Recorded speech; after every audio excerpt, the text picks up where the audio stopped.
Caríssimos, vivendo nesta esperança, esforçai-vos para que Ele vos encontre numa vida pura e sem mancha e na paz. Meus irmãos, boa noite. Então, nós nos encontramos hoje no segundo domingo do Advento. Finalizamos nessa segunda leitura, escutando essa grande exortação de Pedro. Se nós caminhamos nesta esperança, esforçai-vos para que Ele vos encontre numa vida sem mancha. Isto é Advento. Nós estamos preparando a nossa vida não simplesmente para este Natal, mas para o dia que o Senhor se encontrará conosco. E depois deste ano nos vem a pergunta, mas como o Senhor te encontrará? Como o Senhor encontrará os teus pensamentos? Como o Senhor encontrará os teus afetos? Como o Senhor encontrará as tuas aspirações?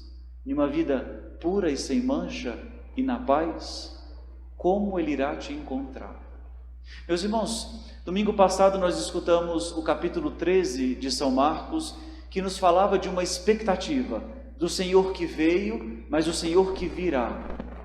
Mas neste domingo a igreja retoma o Evangelho de Marcos, que nós devemos ler ao longo de todo o ano, mas agora partindo do princípio, das primeiras páginas. E é interessante recordar as primeiras palavras do Evangelho de São Marcos. Assim inicia: início do Evangelho de Jesus Cristo, Filho de Deus. Se vocês querem ler o Evangelho de Marcos e entender, aqui está toda a chave de leitura. Porque Marcos quer ajudar a comunidade de cristãos em Roma a entender que Jesus é o Cristo e o Filho de Deus. Que Ele é o Messias esperado de todo o Antigo Testamento e que aquele homem esperado não é simplesmente um homem, mas é o Filho de Deus, é o próprio Deus. Aqui está toda a chave de leitura do Evangelho de Marcos. Mas eu gostaria de me concentrar hoje somente nas duas primeiras palavras deste Evangelho. Arre Evangelius. Muito bem, interessante esse termo Evangelho. Esse termo Evangelho no grego, ele é utilizado sempre quando tem uma conquista militar, ou uma vitória no esporte, ou a cura de alguém. Por exemplo, nós sabemos que no final da guerra entre os gregos e os persas, onde os gregos foram vitoriosos, saiu um grego correndo sem parar para avisar para as mulheres que estavam esperando na aldeia que eles tinham vencido. Mas depois de 42 quilômetros, ele gritou Evangelius e morreu. Ou seja, a boa notícia. Mas também nós sabemos que no ano 9 depois de Cristo, assim que o Augusto assumiu o Império Romano, ele escreveu Evangelius Augustus. Ou seja, a boa notícia de Augusto. Qual seria o seu programa de vida para o Império Romano? Mas é interessante falar desta boa notícia, mas por que o cristianismo assumiu esse termo pagão para descrever o livro que narrava a vida de Cristo? Qual é a boa notícia do cristianismo? E aí, para entender a boa notícia que nos atraiu e entender a boa notícia que nos fez deixar as nossas casas e seguir o Senhor, nós precisamos olhar para a primeira palavrinha, arre, princípio. Mas para poder entender essa palavra, nós precisamos olhar a primeira palavra da Escritura, Bereshit, ou seja, princípio. É interessante porque Marcos foi o primeiro evangelho a ser escrito. O primeiro livro da Escritura começa dizendo no princípio. O primeiro evangelho a ser escrito começa início. Parece que Marcos quer fazer um paralelo. Mas tem uma coisa interessante nesse paralelo. Porque nós sabemos que no princípio Deus colocou os nossos primeiros pais no paraíso. E por causa do pecado foram expulsos. E Marcos coloca nas primeiras linhas do Evangelho que João Batista pregava no deserto, o lugar onde os homens foram excluídos do paraíso. Porque justamente qual é a grande boa notícia? Que nós somos chamados por causa de Cristo a sair do deserto e a entrar na vida eterna. Sair do deserto e entrar na terra prometida, na vida do paraíso, na vida de Deus. Meus irmãos, qual é a grande boa notícia da nossa vida? Que o Senhor nos tirou do deserto. O Senhor iluminou as nossas trevas. O Senhor nos tirou da falta de esperança. É isso que nós celebramos no Natal. A nossa vida agora possui um sentido porque o Filho de Deus se fez um de nós, na pobreza da manjedoura. Mas para podermos então nos preparar para isso, hoje a igreja nos coloca a figura de João Batista. João Batista como um modelo de preparação para a chegada do Senhor. Nós podemos saber sobre uma pessoa de diferentes modos, ou o que ela fala de si, ou o que ela faz, ou o que os outros falam dele.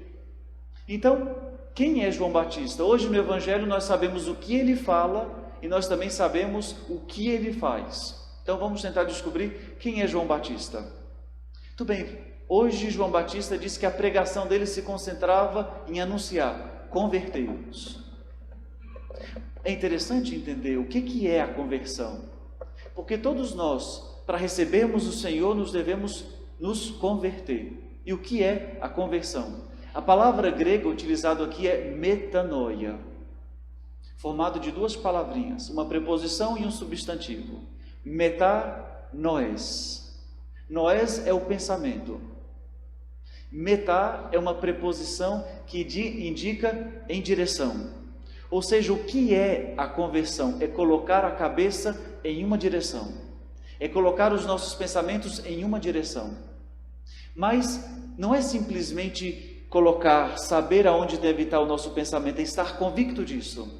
Por exemplo, nós podemos reconhecer o Evangelho. Realmente eu reconheço que é uma beleza amar a todos, mas eu posso não estar convicto que eu devo amar a todos. Por exemplo, eu posso entender que nós devemos não estar apegado a nada, mas não estar convencido disso. A conversão significa, eu estou convicto de que aquela realidade é o melhor para mim. Porque eu posso muito bem falar, nossa, como é bonito o Evangelho, mas não estar convicto que a sua vida deve estar pautada no Evangelho. A conversão, então, eu estou convicto de que aquelas palavras é o melhor que pode acontecer na minha vida. Isto é João Batista. Depois, João Batista, ele se reveste de pele de camelo e come gafanhotos e mel do campo. Os padres da igreja viam nessas imagens da pele de camelo o sinal da morte.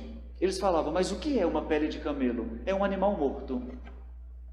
João Batista se reveste da morte. João Batista se reveste do sacrifício. E o que é ser cristão, senão um homem sacrificado?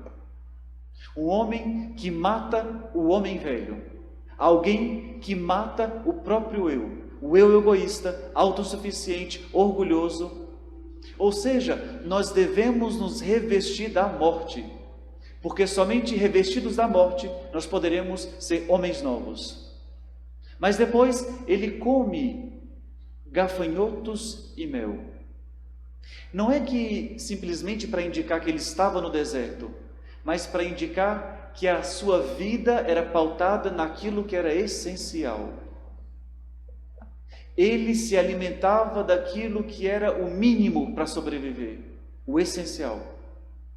E quantas vezes a nossa vida é pautada no supérfluo? Às vezes nós podemos escolher a mesma coisa, escolhemos o mais caro.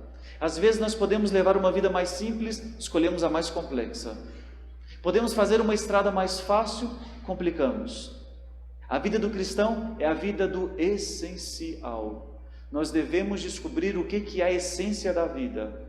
Quantas vezes criamos uma confusão porque não estacionamos o carro naquele lugar? Ou porque deixamos a porta aberta? Por pouca coisa se cria uma confusão. Ou seja, a vida ainda não está no essencial. Mas, e assim concluo, diz o Evangelho hoje, que a pregação de João Batista era tão bonita, tão forte, que muitos iam atrás dele. Mas o verbo em grego não é ir. O verbo em grego é exiporeueto, que não dá um enfoque tanto no ir, porque o ir, a sutileza do verbo ir está aonde você quer chegar. Ir, aonde? Mas só que aqui, no verbo grego, exeporeueto, o foco, a sutileza dessa palavra grega está naquilo que se deixou. Para seguir João Batista é preciso deixar alguma coisa, partir de algum lugar. Esse é o foco da sutileza dessa palavra. Ou seja, a conversão nos faz sempre deixar algo. E é impossível preparar para a vinda do Senhor sem deixar algo. A vida cristã não se pode fazer com o peso de acumular coisas, de acumular projetos, estruturas. A vida cristã, para ser leve, deve ser deixado alguma coisa. E eu pergunto então hoje, mas o que nós ainda não deixamos? Qual é a estrutura dos teus pensamentos e desejos que você ainda não deixou? Quem não deixa, não pode correr. Quem não deixa, não pode ir atrás do menino Deus. Deixar. Quem não deixa, não faz um bom caminho.